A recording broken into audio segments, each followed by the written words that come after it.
C'est l'affiche qui a provoqué le scandale à gauche.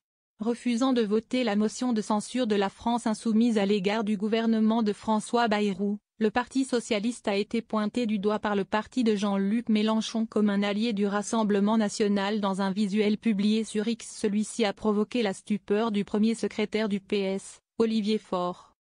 Viendra sans doute le moment des excuses, a simplement réagi le député de Seine-et-Marne ce mercredi 5 février. Invité sur BFM TV ce jeudi pour expliquer les raisons qui ont poussé son parti à partager un tel visuel, renvoyant dos à dos l'extrême droite et les socialistes, Mathilde Panot a peiné à garder son sang-froid. Face à un Apolline de Malherbe toujours aussi opiniâtre, la présidente du groupe insoumis à l'Assemblée s'est emportée. Je ferai des excuses à Olivier Faure lorsqu'il fera des excuses pour avoir fait passer un budget aussi violent, a-t-elle d'abord justifié. Je viens de vous dire quoi au début de l'interview Madame de Malherbe? Moi, je veux bien continuer comme ça. J'ai dit qu'il n'y a rien de commun entre le Parti socialiste et l'extrême droite. Face aux contradictions de son camp, Mathilde Panot a ensuite expliqué que le visuel titrant sur les nouvelles alliances entre Olivier Faure et Marine Le Pen n'était pas celui que l'on peut trouver sur les comptes officiels de LFI.